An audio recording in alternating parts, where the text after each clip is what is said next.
Fala galera, beleza? Na paz ou não? Ô queridões, hoje a nossa aula é sobre ligações químicas, certo? Vamos aqui explicar por que os átomos se ligam, por que alguns perdem elétrons, outros recebem, quais são os tipos de ligações que nós temos, tá? Que podem ser formadas entre os átomos, as características de cada ligação. Então vamos com calma aí. O primeiro item que vocês precisam saber é que quando a gente fala de elementos representativos, tá? São aqueles elementos da família A, nós seguimos algo chamado de regra do octeto. O que é a regra do octeto? É a regra que nós utilizamos como base para a estabilidade de um átomo. Essa regra diz o seguinte: que todo átomo, para tornar-se estável, necessita possuir 8 elétrons em sua camada de valência, ou seja, apresentar a configuração de um gás nobre. Todos os gases nobres apresentam 8 elétrons na camada de valência, com exceção do gás hélio, que possui apenas 2, mas também é estável, e mais para frente a gente explica o porquê disso e se tem mais algum átomo ou não que segue essa configuração do gás hélio, certo? Aqui tem na tabelinha para vocês justamente a camada de valência para cada gás nobre. Você pode perceber que tirando o hélio, que tem 2, o restante apresenta 8 elétrons na camada de valência. E os elementos representativos vão seguir, tá, esta mesma configuração para se estabilizar. Alguns vão perder elétrons para chegar até 8 na camada de valência, outros vão receber elétrons para chegar até esses mesmos 8 elétrons e se estabilizarem. Todos buscando a configuração de um gás nobre. Tá? Aqui, nessa questão do octeto, para ficar um pouco mais fácil vocês entenderem quem é que vai perder, quem é que vai ganhar elétrons, eu separei aqui entre metais e ametais. De maneira geral, os metais, para se estabilizarem, eles precisam perder elétrons. Ou seja, Opa, falei besteira, né? Falei que os metais precisam perder elétrons para se estabilizarem, eu falei metais. Ixi, buguei. Então vamos de novo. Os metais, para se estabilizarem, precisam perder elétrons, tá? Eles perdem 1, 2 ou 3 elétrons para chegar até essa estabilidade. Já os ametais, eles vão receber elétrons, vão ganhar elétrons. E estes ametais podem ganhar 4, 3, 2 ou 1 elétron para se estabilizarem. Então, para facilitar a vida de vocês, de maneira geral, a gente fala o seguinte: se o cara tem 1, 2 ou 3 elétrons na camada de valência, ele é um metal. Se ele tem 4, 5, 6 ou 7, ele é um ametal. Óbvio que existem alguns casos especiais, mas de maneira geral, nos representativos é isso que a gente segue. Tá? Só lembrando que a carga positiva é de quem está perdendo elétrons e quem está com carga negativa é porque recebe elétrons. Isso eu já havia comentado com vocês lá nas características em tabela periódica. Eu já havia comentado que as características dos metais, né, coloquei várias, mas a primeira característica que eu coloquei dos metais formam cátions. Né? E a primeira característica que eu coloquei dos ametais foi formam ânions. Os metais são átomos grandões, átomos com baixa eletronegatividade, ou seja, com baixa tendência de atração de elétrons, o que faz com que seja mais fácil para eles a perda dos elétrons. Já os ametais são átomos pequenos, são átomos bem menores do que os metais, o que faz com que a gente tenha um maior poder de atração, ou seja, uma maior eletronegatividade. Com isso, nós temos os ametais sempre recebendo elétrons para se estabilizarem. Para ficar mais fácil de vocês entenderem, funciona da seguinte forma. Ó. Deixa eu pegar meu lapisinho aqui. Ó. Elementos da família 1A. Vão ter carga mais 1. O hidrogênio aqui não é da 1A, mas está aqui fora. 2A mais 2. 3A mais 3. 4A menos 4, tá? Basicamente silício carbono. 5A menos 3. 6A menos 2. 7A menos 1. Tá? Basicamente é isso que a gente tem de carga na tabela periódica. O metal da família 1A tem 1, perde 1 e fica estável com a camada anterior. O metal da família 2A tem 2 elétrons na camada de valência, perde 2 e estabiliza com o da camada anterior. O metal da família 3A, como é o caso do alumínio, tá? O boro, aqui vai ser um caso especial, eu já falo sobre ele. O alumínio tem 3 elétrons na camada de valência, perde esses 3 para se estabilizar, tá? Ficando com a camada anterior, tá? Como sendo a de valência. Já os elementos da família 4A têm 4 elétrons na camada de valência, recebem 4 para chegar até os 8 se estabilizando. Os elementos da família 5A têm 5 elétrons na camada de valência, recebem 3 chegando a 8, ficando estáveis. Elementos da família 6A têm 6 elétrons na camada de valência, recebem 2, chegam até 8 e se estabilizam. E os elementos da família 7A, como tem 7 elétrons, recebem 1, chegam até 8 e também se estabilizam.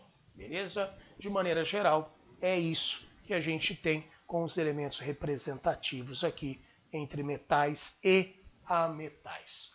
Tirando esses caras que são os padrões, nós temos alguns casos especiais. Tá? Os casos especiais aqui, ó.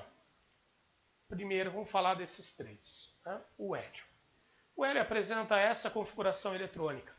Ele tem 2 elétrons na camada de valência e mesmo tendo apenas 2, ele é estável, ele não faz ligações para se estabilizar. Então o hélio, como é estável, sem perder e sem ganhar elétrons, ele é considerado um gás nobre. Nós vamos ver que só acontece com elementos da família 1A, se estabilizarem com 2 elétrons. Desculpa, família 1A não. Só acontece com elementos do primeiro período, tá? Se estabilizarem com 2 elétrons. O hidrogênio aqui é um caso. Um S2, um S1. Esse 1S1 mostra que ele tem um elétron na camada de valência.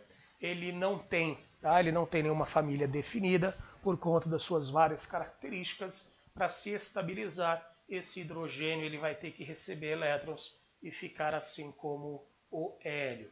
Então, ao invés de S1, ele recebe 1, passa para S2, fica com 2 elétrons na camada de valência. E aí o hidrogênio menos 1, tá? Que é um átomo estável. Só lembrando que o hidrogênio ele é classificado como hidrogênio, tá? Não é metal ou ametal, então ele simplesmente é o hidrogênio, mas ele se estabiliza recebendo um elétron para ficar com a configuração do hélio. O lítio vai obedecer essa mesma característica. O lítio, que é um elemento da família 1A, deveria, né, ficar com 8, mas isso não acontece porque o lítio tem 3 elétrons e tem 1 na camada de valência. O que acontece aqui? Com esse 1 elétron na camada de valência, o lítio acaba tendo uma perda. Como assim, professor? O lítio manda esse elétron embora. Porque quando ele manda esse elétron embora, a camada de valência passa a ser a primeira. E o que ele tem? 2 elétrons, assim como o hélio, que é um gás nobre, encontra-se estável. Portanto, o lítio, mais um, que é o lítio que perde um elétron, ele também está estável. Então, de maneira geral, na tabela periódica, os elementos estáveis com 2 elétrons, assim como o gás hélio, são lítio e hidrogênio, ou seja, 3. 3 elementos na tabela periódica se estabilizam com 2 elétrons, hélio, lítio e hidrogênio. O restante se estabiliza com 8, com exceção desses 2 bonitões aqui embaixo. Berílio vai se estabilizar só com 4 e boro vai ser uma exceção, se estabilizando com 6, tá? 6, aqui ó. Berílio, 1s2, 2p2. Teoricamente, ele deveria mandar esses 2 elétrons embora, se estabilizar assim como gás hélio, mas isso não ocorre, tá? Isso não acontece. O berílio, ao invés de perder esses 2 elétrons, o berílio vai receber 2. O berílio vai fazer duas ligações e vai se estabilizar com 4. Ó, tanto é que ele fica berílio menos 2 e fica estável com 4 elétrons na camada de valência. Ele é uma exceção à regra do octeto. Mais para frente nós vamos ver algo chamado de hibridação ou hibridização.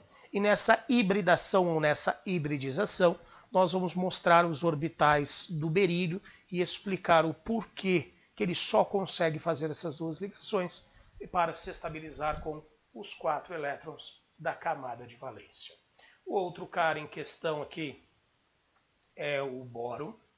Se você fizer a distribuição eletrônica do boro, 1s2, 2s2, 2p1, o boro deveria perder esses 3 elétrons, mas não é isso que acontece. O boro pega esses 3 elétrons que ele tem na camada de valência, realiza 3 ligações, e com isso ele acaba se estabilizando, tá? Com 6 elétrons na camada de valência, sendo também uma exceção. Então prestem muito bem atenção aqui, ó. O berílio e o boro são exceções de tudo da tabela periódica quanto à ligação, porque eles não se estabilizam com 8 elétrons, como é o caso da maioria e dos gases nobres. Eles não se estabilizam com 2 elétrons, como é o caso do gás nobre hélio, do hidrogênio e do lítio. E sim, eles só se estabilizam com um berílio com 4 e boro com 6. Quer dizer que os caras são exceção mesmo, tá? Exceções, são exceções mesmo, tá? Bem diferente de todos os outros. Volto a repetir, mais para frente a gente vai falar sobre hibridação ou sobre hibridização, qualquer um dos dois nomes está correto, e aí vai ficar um pouco mais claro o porquê, tá? Desse caso de só conseguir fazer 2 ligações para o berílio e 3 ligações para o boro. O que eu preciso que vocês saibam, por enquanto, é que o boro se estabiliza com 4 e o berílio se estabiliza com 6 elétrons na camada de valência. Ok? Então, de maneira geral, os elementos representativos se comportam desta maneira, deste modo. Primeira ligação química que nós vamos estudar, ligação iônica. Existe a ligação covalente e também a metálica. Vamos começar aqui nessa aula com a iônica. Finalizando a iônica, a gente finaliza a aula. Aí numa próxima aula, nós voltamos com ligação covalente e posteriormente com ligação metálica. Vamos lá. A ligação iônica é uma ligação que ocorre entre metal, tá? Entre metal e ametal, ou entre metal e hidrogênio. Independentemente se acontece entre metal e ametal ou entre metal e hidrogênio, é uma ligação que ocorre com transferência de elétrons, e isso é o mais importante de tudo. Sempre que nós falarmos sobre ligação iônica, nós estamos falando sobre transferência de elétrons. E a transferência de elétrons sempre acontece do metal para o ametal, ou do metal para o hidrogênio. Sempre sai elétron do metal, tá? Ele perde elétron positivo, e esses elétrons chegam ao ametal ou ao hidrogênio, estabilizando-os durante a ligação. Então, voltando, por que os átomos fazem ligações químicas? Os átomos fazem ligações químicas para se estabilizarem. Alguns perdem elétrons para isso, outros recebem elétrons para isso. Algumas ligações são com transferências, outras são com compartilhamentos e uma outra ainda vai ser com um mar ou uma nuvem de elétrons livres. Tá? Então, átomos buscam a estabilidade, como realizando ligações. Lá eles vão perder ou ganhar elétrons, dependendo de suas características entre metal e ametal. Certo? Começando aqui com um exemplo entre cálcio e flúor, um exemplo de ligação iônica. Fizemos a distribuição eletrônica do cálcio, bonitinha. Camada de valência para ele é a 4ª camada. Lembra que é a camada mais afastada a receber elétrons, tá? Para você que não lembra, ó, primeira camada, segunda, terceira, 4ª. Então a camada mais afastada do núcleo a receber elétrons é a 4ª camada. É com essa camada que ele vai fazer ligação. O que acontece aqui é que o cálcio tem 2 elétrons na camada de valência, e se o átomo tem 1, 2 ou 3, claro, tirando aquelas exceções, tá? Se o átomo tem 1, 2 ou 3 elétrons na camada de valência, ele sempre vai perder estes elétrons para se estabilizar com a camada anterior. Então vamos lá. O cálcio manda esses 2 elétrons embora, a 4ª camada não existe mais, a camada de valência passa a ser a 3ª. Quantos elétrons eu tenho aqui dentro? 2, com 6, 8. 8 elétrons agora na camada de valência, que passou a ser a 3ª, estável. Portanto, o cálcio, para se estabilizar, precisou perder 2 elétrons. Se ele é um íon de carga positiva, eu vou classificá-lo como sendo um metal. É importante que você classifique o átomo como metal ou como ametal para que a gente possa definir o tipo de ligação que está acontecendo. Tá? Chegando aqui no flúor, o que acontece com o flúor? Ele tem 7 elétrons na camada de valência. Para se estabilizar, ou ele perde 7 ou ele recebe 1. O que vai acontecer? A gente utiliza a regra que nós chamamos de regra do menor esforço. Né? O que é isso? Faça sempre o que for mais fácil.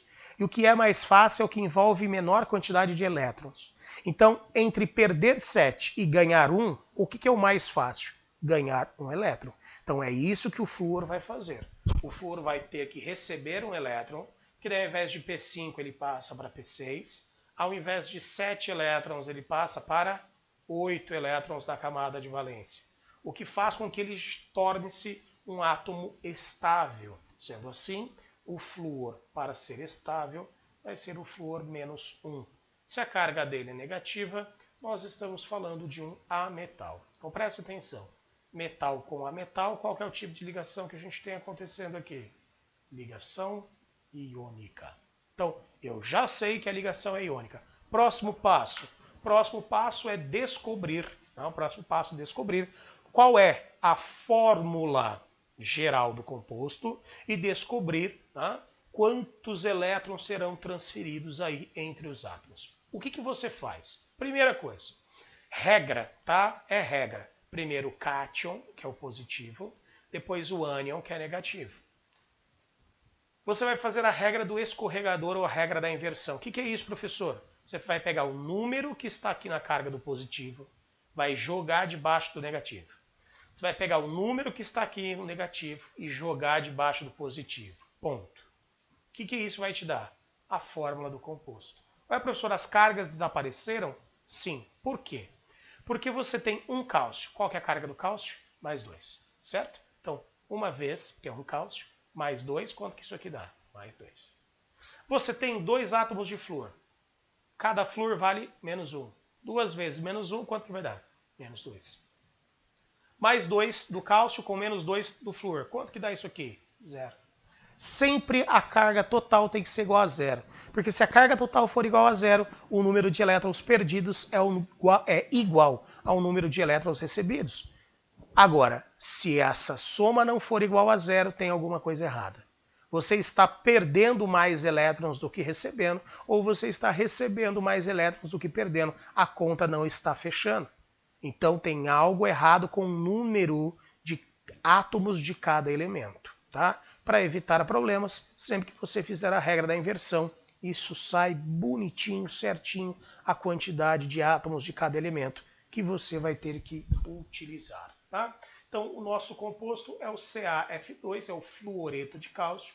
Isso indica que nós vamos utilizar um átomo de cálcio e 2 átomos de flúor. Então, eu coloquei aqui um cálcio e coloquei 2 átomos de flúor. Tá? O que a gente faz? Nós vamos colocar o número de elétrons que cada um tinha antes de perder ou ganhar. Volta lá. Cálcio. Quantos elétrons o cálcio tinha na camada de valência antes dele perder alguma coisa? 2. Então eu coloquei aqui em volta do cálcio, 2 elétrons. Quantos elétrons o flúor tinha em volta dele antes de ganhar alguma coisa? 7. O flúor tinha 7 elétrons. Então o que eu coloquei em volta do flúor? Cadê meu lápis? Sumiu. Ok. Coloquei 7 elétrons no átomo da esquerda, 7 elétrons no átomo da direita. Tá? O que precisa acontecer? Volta aqui na fórmula que a gente conseguiu chegar. O que o cálcio teve que fazer para ficar estável? Teve que perder 2. O que o flúor teve que fazer para ficar estável? Teve que ganhar 1. Então o que nós vamos fazer? Um elétron do cálcio nós vamos transferir para o flúor. Então 1, 2, 3, 4, 5, 6, 7. Esse que vem do cálcio, 8, estável. Só que o cálcio ainda não está estável, ele só perdeu 1, ele precisa perder 2.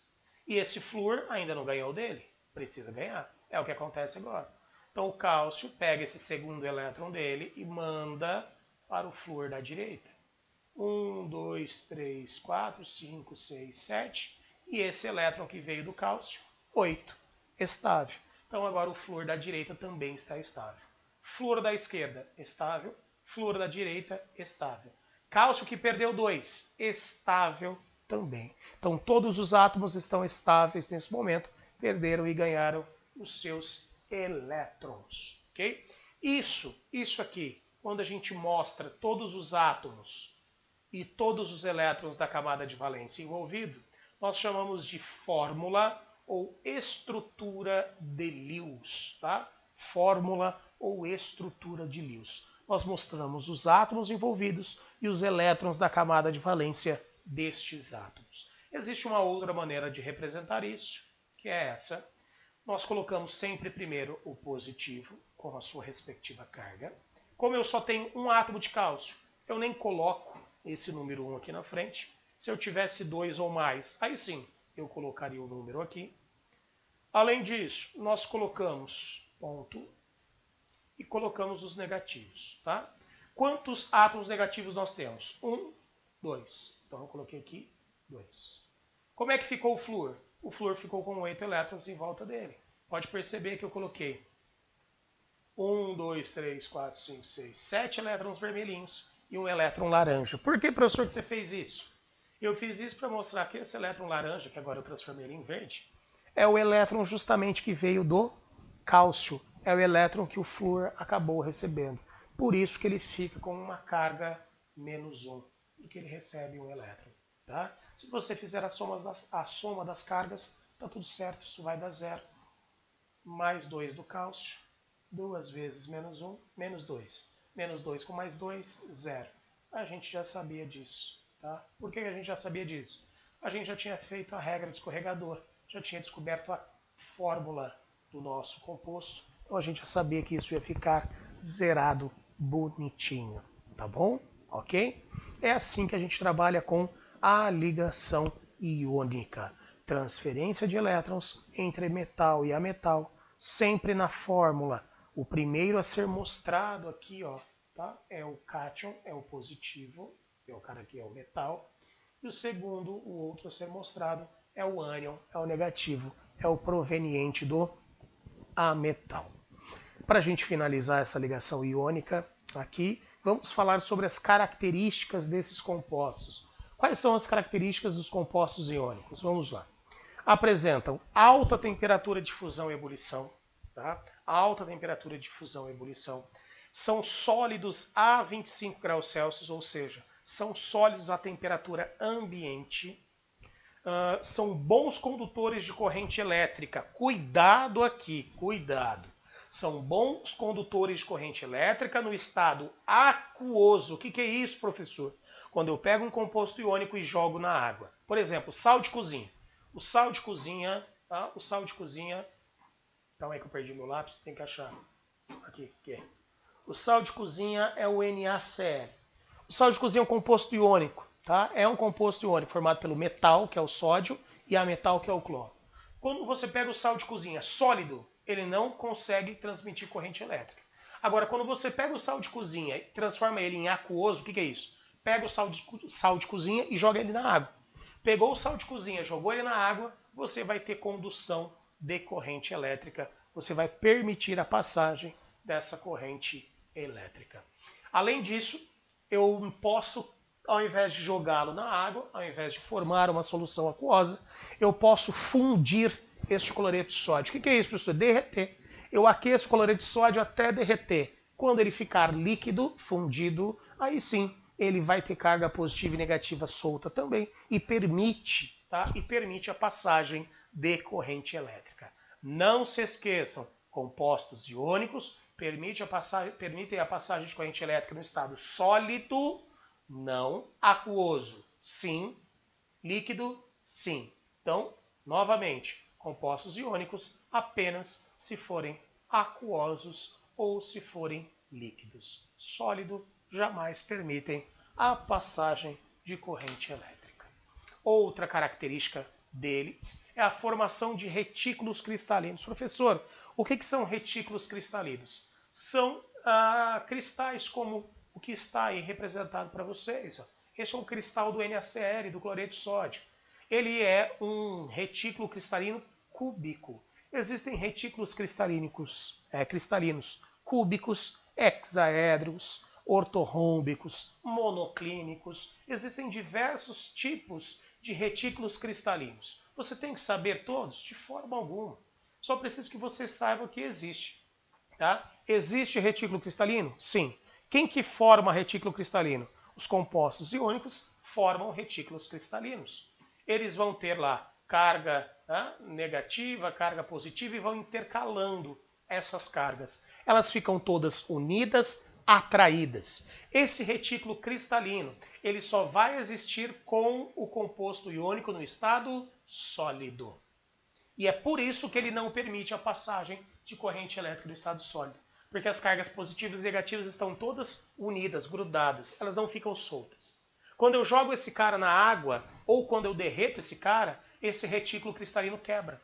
E o que acontece? O que acontece é que eu vou ter sódio, né, no caso aqui do exemplo, solto, e eu vou ter cloro solto. Ou seja, eu tenho íons livres na água. Ou, quando eu derreto, a mesma coisa. Só que eu não tenho água, eu só vou ter os íons livres. Para que a gente tenha a condução de eletricidade, para que a gente tenha a passagem de corrente elétrica, é necessária a presença desses íons livres. Como eles só existem aquoso ou líquido, só há condução de corrente elétrica aquosa ou líquida. No estado sólido, que esses retículos eles são fixos, os íons positivos e negativos não ficam livres, nós não temos a passagem de eletricidade. Ok? Além disso, nós temos aqui que os compostos iônicos são quebradiços. Professor, o que significa dizer que os compostos iônicos são quebradiços? São compostos que com qualquer choque mecânico, tá? Com qualquer colisão que a gente tenha, eles acabam trincando, acabam lascando. Isso acontece por conta do retículo cristalino. Porque quando eu venho aqui, ó, pof, dou um porradão, o que acontece? Uma dessas fileiras mexe. E aí eu passo a ter o quê? Sódio do lado de sódio, cloreto do lado de cloreto, sódio do lado de sódio, cloreto do lado de cloreto. O que isso gera? Isso gera uma repulsão. A carga positiva vai repelir a carga positiva, assim como a negativa também vai acabar repelindo a carga negativa. Isso gera uma repulsão generalizada entre eles e isso, pof, é a quebra do meu composto iônico. Então, compostos iônicos são quebradiços também por conta da formação deste retículo cristalino. Qualquer porrada, qualquer pancada que eu der, eu movimento um pedaço desse retículo cristalino que faz com que as cargas fiquem, né, do lado uma da outra, positivo com positivo, negativo com negativo. Isso gera uma repulsão e acaba trincando, acaba quebrando este composto iônico. Certo? Ok? Não está escrito aqui, mas a última coisa da aula de hoje que eu preciso falar para vocês é, se você pegar um composto que tem, por exemplo, 20 ligações covalentes e uma ligação iônica, professor, dá para mesclar? Dá. Se eu tiver um composto com 20 ligações covalentes e uma ligação iônica, esse composto ele é considerado como iônico. Então, muito cuidado. Eu tenho várias ligações covalentes e uma iônica. O que esse composto é? Iônico. Professor, e se eu só tiver ligação iônica, o que ele é? Iônico.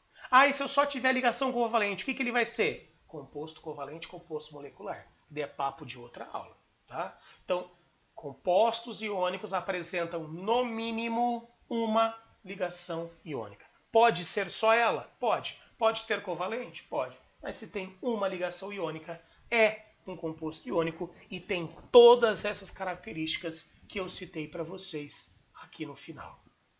Belezeira? Ok? Paquitos, a gente volta numa outra aula falando sobre ligação covalente, posteriormente sobre ligação metálica, e aí nós vamos treinar, tá, com alguns exercícios estas ligações. Fiquem todos com Deus, tenham uma excelente semana, forte abraço e tchau!